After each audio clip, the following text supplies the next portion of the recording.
Good evening, everybody. This is Riley, your host of the TICPodcast, and we are on episode 5.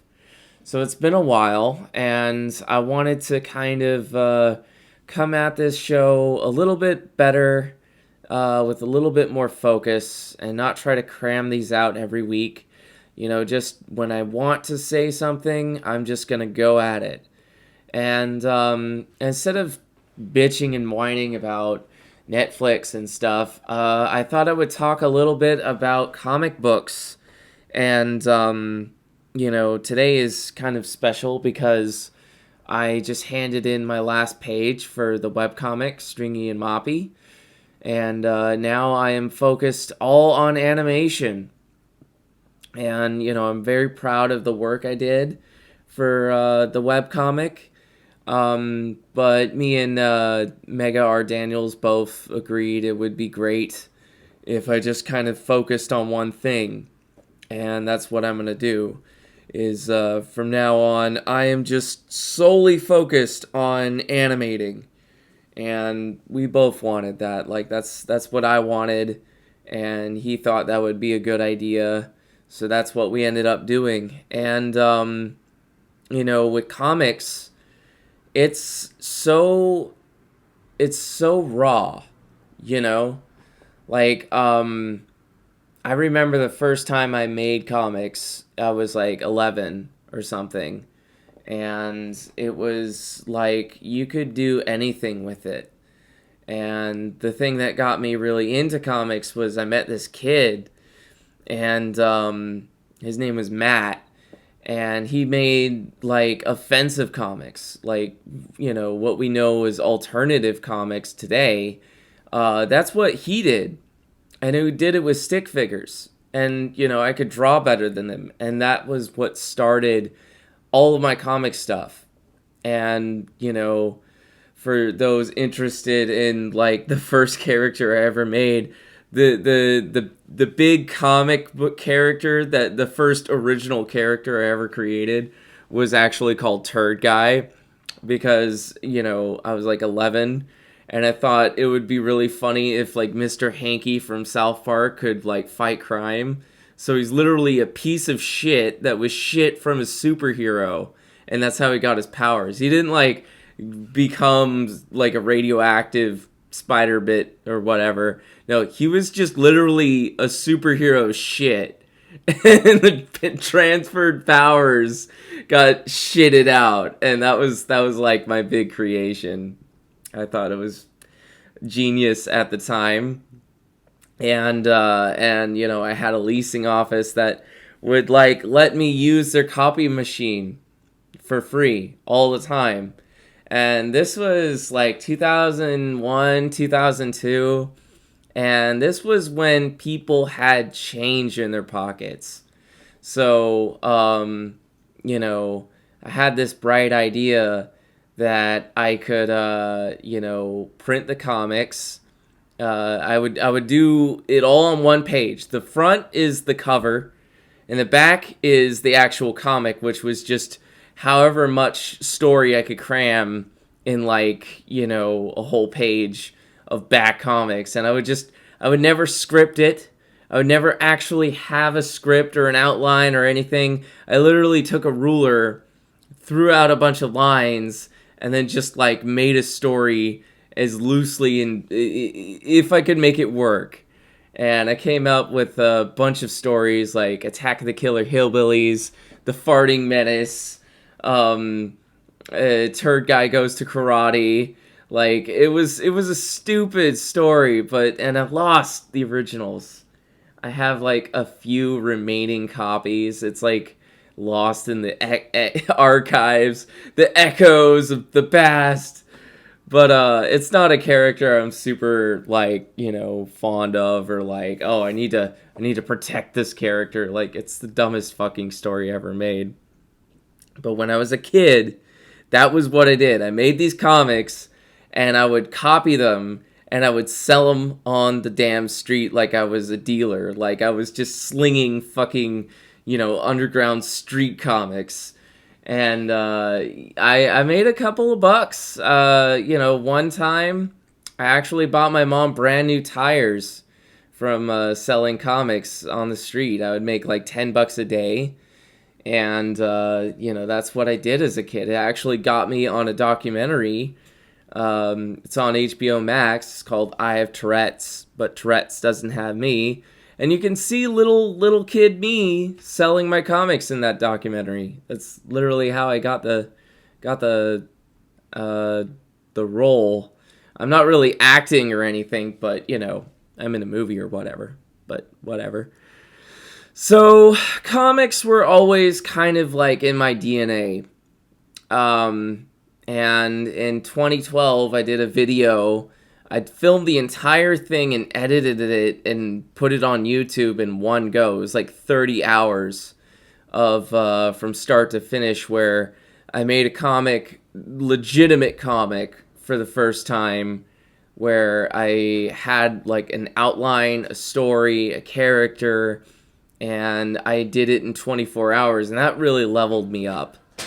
It was called Super Ninja Extreme, because I was like obsessed with video game culture at the time. I was a huge gamer, and Scott Pilgrim was a big inspiration. And that was kind of like the whole idea, was that it was like, a Scott Pilgrim ninja themed comic. And I did that, and it's on my YouTube channel, 24-hour comic book day. It's one of my favorite videos, might be my favorite of all time. And, that was like the first time I actually tried to really level up as an artist. And then, I would do a lot of exercises with comics. Like, I would do pages, like single pages. And there would be like, just scenes, like vignettes. And I would do that with Sonic. I would do that with my own character, Rip the Falcon. Sometimes I would make a random thing that didn't go anywhere, like with robots. I did another 24-hour comic called Blurg, and it was just like the idea of like a 50s alien, like a 50s Martian alien going to invade Earth. And, that was fun. I actually think I did do like 21 pages or something of Blurg. I got far. It wasn't like a completed 24-hour comic, but it was close. And, that was like 2014 or something. So like 2 years after the first 24-hour comic. And, for a long time, comics were kind of like something that I just wasn't there yet. But in 2020, COVID happened. And COVID was like a big thing. Everybody was affected by it. And at the time, I got sacked from like a fast food job I was terrible at. And, friggin' high schoolers were just beating the shit out of me, and as far as speed. And I was taking shit from some Instagram fuckboy. So I was like, okay, you know what? Fuck you. I don't need this job. You know what? I only got like 3 weeks worth of pay. You can shove it up your ass. But I came home, and I had the ability to do stuff from home because, I have a disability, and that is what I have. So, I decided that I was gonna, make comics, and I ended up making Rip the Falcon, and that's what I did. I stuck to it. And it took a long time. I took a break because I ended up, working in the summer. But then I went back on disability. And then I ended up in a year period finishing my first actual comic book. I went from, doing like, just kind of here and there comics or like page exercises to like, now I actually have a fully published story, and I put it up on Global Comics. I put it up on Amazon Kindle Direct, and I sold a few copies, like 10 copies. And I even made a t-shirt and stuff like that. And, a couple of people bought my t-shirt. That was really cool. And when I finished that comic, by the end of that year, I met Mega R. Daniels, and he pretty much found me. We became friends, and I started working on his comic, and we've been collaborating ever since. And we still continue to collaborate. And, comics is just one of those art forms that's so expressive that it literally can be like, it defines genre, you know? In 2019, I did my first Comic Con show, and it was at a zine fest, not a Comic Con. And I thought that if I sold my comics like I was going to sell it at a Comic Con, instant money. But I was wrong. Turns out a zine fest is like anti-comic. Like, I went with the mentality of like any other Comic Con guy. I'm selling fun. That's my thing. I'm selling action comics with ninjas and explosions and lots of references and stuff. And, I go to this like indie zine convention, and they have like comics about crochet and knitting and dogs, and like has nothing to do with anything of like an action plot or anything. And I didn't really sell well, but I did a lot of art trades, and I got some really cool art that continues to be pinned up on my wall. I'm looking at it right now. I did an art trade with this one seat neighbor, and I drew her like some weird, like alien membrane kind of doodle that I do, and then she drew me as like an Avatar, The Last Airbender / Korra villager with like a giant hammer. She asked me like, choose your weapon, and I said a hammer.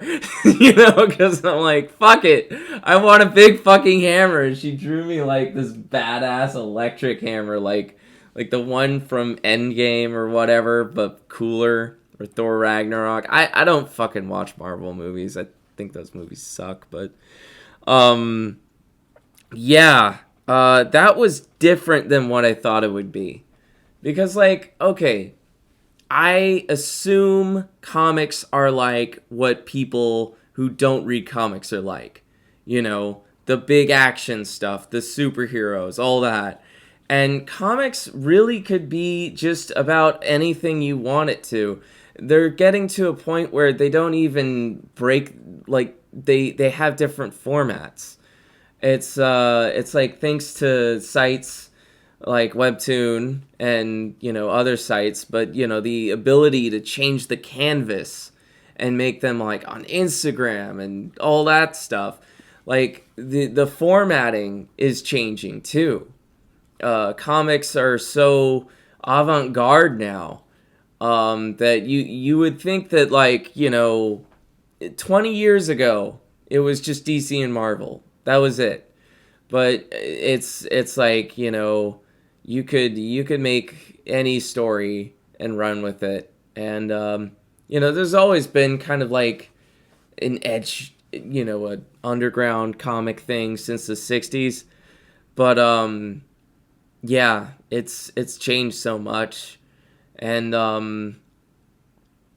I think where I was going with this is that, with comics today, it's fascinating.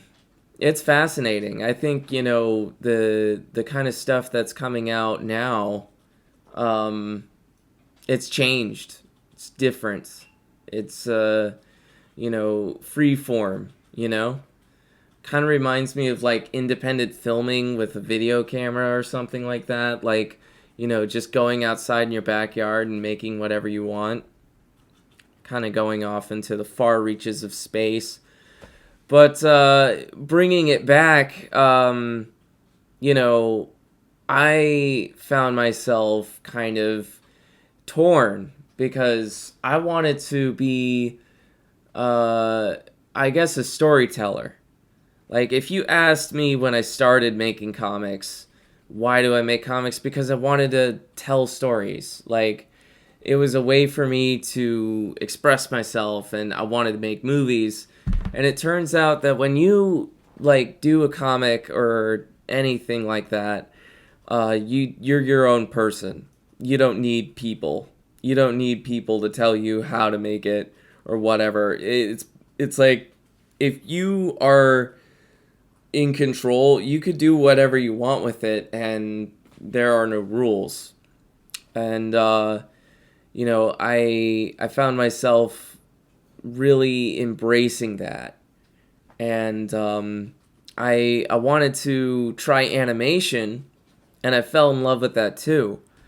And I guess I had a hard time, kind of balancing comics and animation because while I love comics, I feel like I have a calling to animation. It's kind of like I lean more towards animating than I do with comics. Not that I don't like comics, I love comics, but it just, there's something about the process. Because, I've talked to a lot of people in comics, and they'll say that it is the process that kills them. And it's like you have to enjoy it. Otherwise, you would not fucking do it. Because it's like, when it comes down to it, they're two different beasts. And you can't really compare them on the same level. Like, for me, a comic book can be as like elaborate as a museum. You know, I was reading Fables to get into character like a while ago. I did Animal Farm for a comic book dubbing channel called C-Dub. And the art in Fables is like it's immaculate. There's so much detail in that. And then, when you animate, you have to do it a million times, so that's why everything looks so kind of streamlined and simplistic and stuff. And it's a different world, it's a different process, and I just could not balance the both of them, you know? But I think that there's something juicy, something really juicy. It's hard to describe. I think that I'm always going to, be a lover of comics, but, these days I really want to be like focused. I mean, I am almost 32. My birthday is in June. It's coming up. And I feel like, okay, so it's like choosing an identity or something, or like a class in an RPG. I have like balanced levels in both comics and animation, but you could only choose like one like job or class, and I want to be the animator class instead of like the comic class. It's one of those weird things, but I feel like there are so many damn good artists in comics. There are a million in comics that are better than me in every way. Like, they are just like, I can't compete. They're just that good. They are so good, and they have the talent that was there before he could even practice. Like, I can't even pretend that I'm gonna be better than them because they're just that good. But as an animator, I feel like I have natural skill toward it. It's like it comes to me. And I guess that's really where, the decision to focus on animation came from, is that I feel like I have kind of like something that really stands out in animation compared to like, comics, because everybody who is better in comics is just like, it is a bad road to go down to compare, but I think, I have something that hasn't really been done a lot in animation, whereas like in comics, it's like there's just so many better illustrators. So many talented and just like, oh my god, like there's the scape, the landscape for comics is incredible right now. Like for independent comics, everybody decided to go indie. Like all the pros that would have worked for Marvel and all those guys, they're indie now. So it's like, man, like as a guy who came into comics like in his 30s, like I just think that it's a tough, it's competitive. It's very competitive. So that was kind of like, my little expression, like kind of spur of the moment thought. I wanted to talk about comics because I feel like, no matter what happens, even though that I'm shifting focus on animation, I wanted to express my love for comics. I wanted to talk about the beginning and where I am now about comics because, they can do things that literally Hollywood producers will hunt for. They will hunt for comics, anything they can find, so that they can make the next movie, the next show, so that they can make money on.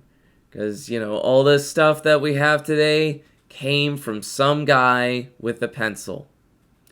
So, it's been going on about 20 minutes. I will let you have a good day. I'm going to upload this in the middle of night, probably midnight by the time it's processed. And so you could just listen to it in the morning. Good night, everybody. See you tomorrow.